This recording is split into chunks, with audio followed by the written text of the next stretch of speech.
Hello, my name is Aaron Edwards, co-founder and market consultant of Santos Springs. We offer grain marketing solutions to producers in multiple countries. Welcome to our W2H grain marketing channel.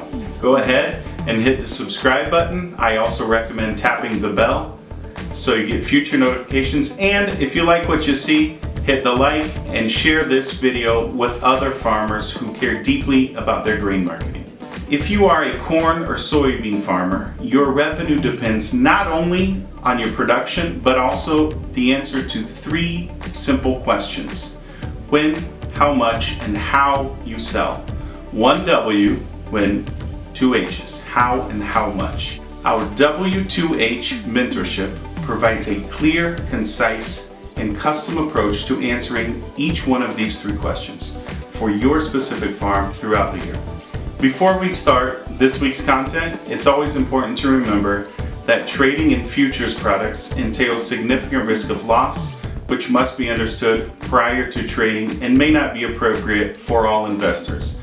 This commentary and the information contained within should be considered market commentary and reflect the opinions of the author. For those of you watching this with a delay, if you are a U.S. corn or soybean farmer and want to stop being held hostage by market uncertainty, let us teach you how to place each one of your bushels in a grain marketing strategy specifically designed to optimize your farm's revenue. Click on the link and we'll work together to see if our W2H mentorship is the right next step for your grain marketing. This is Aaron Edwards, Santos Springs, February 3rd, 2026. We're a week out from the next USDA report, the February report, and markets are in a bit of a news vacuum. We're having corn pressured, soybeans pressured a little bit, but trying to hold on to an uptrend. So let's just jump into it. We'll start with the recommendations and then we will go from there. Let me go ahead and share the screen here.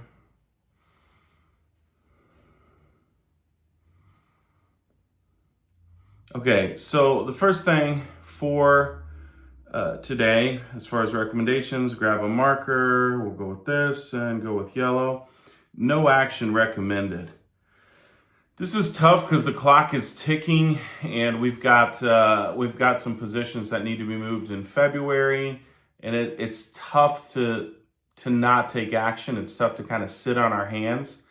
But I do want to go through the thought process of why we're doing that, because I still do think it's the best option. So let's go over our the indicators we look at. All right, there we go. So the first thing is just our philosophy of how we handle what's going on. So it's a market plan portfolio. That's going to give us kind of what our strategies are. Based on that, we look at funds, seasonality, technical trading, and then based on that, we expand it onto our action plan. And no action recommended, because as we drill down and we look at what's going on in the market, it's just kind of it's a tough week to take action on. So okay, so let's start with the position of the soybean funds and grab a marker here. The net position of the funds. So here we go. Move this out of the way. The good news is they are still long. When we are over this mark here at 0, that's when they're net even, as many long as short positions. So they're still net long. That's the good news. Will they continue to buy, or will we get selling pressure down? That is the big question. And we don't know, but let's take a look at the technicals to see what could potentially motivate the speculators to make a move one way or the other. So as we look, this is March soybeans. As we look at the March soybeans, here's where they have their support, the 20-day moving average. They're trying to stay above that, struggling. Again, March soybeans, trying to stay in an uptrend, struggling. If they can stay in an uptrend, the most natural thing would be to get some type of recovery up in here. And the good news, I've mentioned this over basically since we got the rally. But this was the ceiling before October, November. That was our ceiling.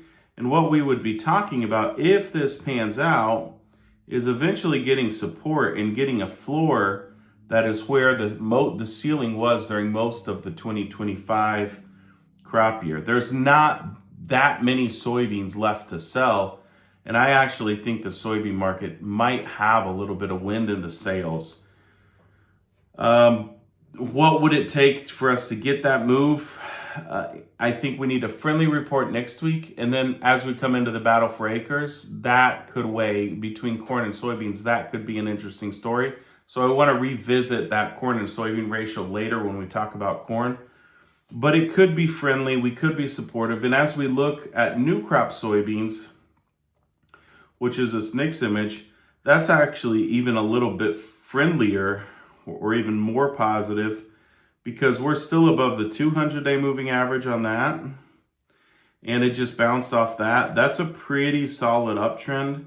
So new crop soybeans, I would say cautiously optimistic, but we do have to get through the USDA report next week. If we can get through the USDA report, hold our ground, I think new crop beans still have some potential, maybe even to go test out those highs. And old crop beans may follow suit. So I'm cautiously optimistic about the soybeans, but that brings us to the corn market, which there's a downturn in, and that downturn is, I'm a little nervous about that, a little nervous about the corn position. So let me get this pulled up here. As we look at the managed money position for corn, let's get red here. We're pretty close to where it would trigger and say, oh, this corn position is oversold. Let's go buy some corn. We're not quite there yet, but we're pretty close to it. So if we have either softer trade this week or through next week, we could get this corn market speculators selling down a little bit more. Then all of a sudden that checks the box and said, hey, maybe we should be buying corn.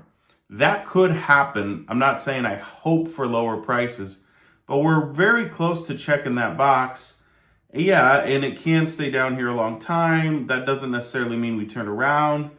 But if corn gets oversold to a point where speculators are kind of uncomfortable and on the wrong side of the market, a lot of times we get a turnaround. And I also think that's where seasonality comes in. Let's say that February they get oversold. Well, March is battle for acres, and then it's springtime. Do you really want to come into the growing season not only with a sold position, but a very large sold position?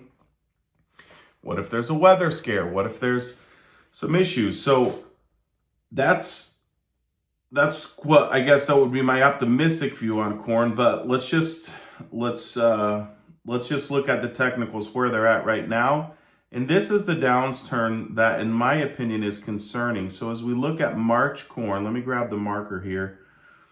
March corn, oh, messed it up, March corn, there we go. We climbed up to that 20-day, and then we're working our way back down. How much is this going to sell? Do we get a double bottom in here? If so, then does it bounce from that, or will it dip down? Will we see a hard sell-off this week ahead of the USDA report? This downturn in corn, man, I was really hoping we would be trading in this zone between, over the 20-day moving average and above it. And then we could maybe say we got some fireworks. But if this market is going to be pressured and down, this is a little bit concerning, because we'd have to look. Previous lows would be our mark for support levels, and that's down in the low fours. None of us want to go back down to the low fours in corn. And then we have to get a friendly USDA report, and then we kind of have just a little bit of resistance, and it's this downturn is a little bit disheartening. Having said that, what is a very normal trade for USDA reports? This is the 20-day moving average. And a lot of times around the 20-day moving average, we're trading close to that. A lot of times close to USDA reports, we're trading near that 20-day moving average. Not always, but a lot of times. So if we get a downturn here, chances are it climbs up a little bit. And if for some reason we could actually get this market to go ahead and turn here, first part of this week, and this 20-day would close, and it might even actually come down a little bit.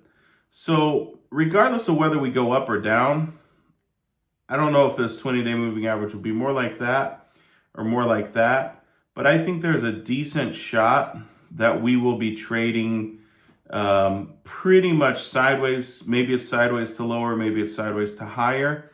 I don't think that the market's really going to play its hand ahead of this USDA report. If we come down here or we come down here, I expect basis will improve. And we've already got a lot of basis contracts, but maybe that's something that we do more basis on if we do trade down into this zone.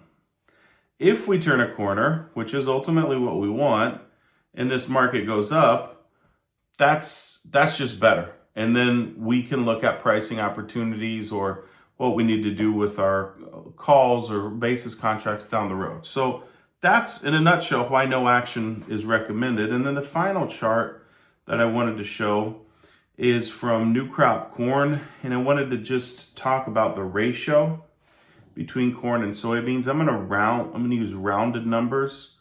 Let me get a marker. Let's go with black. So rounded numbers, let's say new crop beans are 10.74 and old crop corn is 4.56. We're looking at a ratio that's about 2.3, maybe 2.35. That's what that ratio is. If you follow along, you know that the spectrum that I usually deal with is between 2.3 and 2.7. I consider normal for that bean to corn ratio. Some people have it tighter at like 2.4 to 2.6. For me, we're in the realm of normal, but let's just exaggerate numbers so that we understand the math. If we would go $12 beans, so beans go higher, and $4 corn, that would be 3-to-1, right? So I'm exaggerating the numbers. So basically what I'm saying is if at current prices we're to our limit, we need beans to climb. Unless beans climb, unless we have a recovery in soybeans, that ratio may cap potential upside for corn. Hopefully that can make sense. So to keep our ratio aligned so that the ratio doesn't get out of whack, it's almost like we need soybeans to climb to raise room for corn to go up. If corn goes up, can it push beans up? Yes, but then that ratio coming into a battle for acres, they'll just say, man, it's expensive to raise corn, maybe I should plant more beans, and we might see that pressure. If we can get beans lifting up, then all of a sudden that gives us some room, and then we can maybe have a little bit more space for corn to go. So if I were to say, like, what's the optimistic outlook? We have a weaker dollar. There's not that many beans around. Basis on beans in the Eastern Corn Belt has been pretty responsive, pretty positive. For corn, basis has been pretty good in the Eastern Corn Belt as well. I just hope we keep getting friendly demand stories for both corn and soybeans, but hopefully we can just get a demand-driven rally that lifts the ceiling a little bit. And so when we come into a battle for acres, we have a friendlier story on both corn and soybeans. And with that, I'm going to shift gears over to our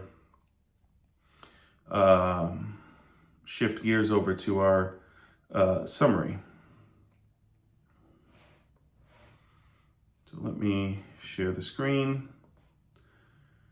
It's February, so let's see, they're recording. Seasonally, it is neither a buy or a sell on corn, neither a buy nor a sell on soybeans. Managed money are almost to a buy on corn, but they're still neutral. The managed money on soybeans is long, but just a little bit, so it's neutral. And soybeans, it's tough because they're trading uptrend, downtrend, uptrend, downtrend. Corn is definitely in a downtrend. Soybeans, I'm actually going to put as neutral because they're just uptrend, downtrend, uptrend, downtrend. So it's tough to keep track of them.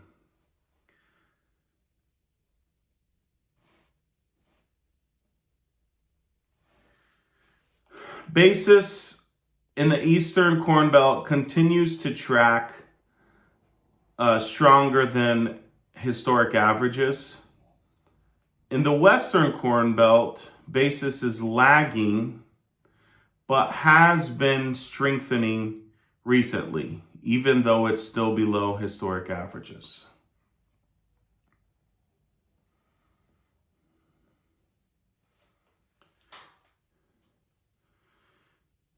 The corn and soybean ratio is near its limit, and we likely need to see soybeans creating more room for corn to rally. Hopefully we could see recovering markets out of both. When it comes to new crop, soybeans are still trading above the 200-day moving average with some technical optimism. Corn is solidly in a downtrend, but hopefully can be pulled up by soybeans if we get a soybean rally.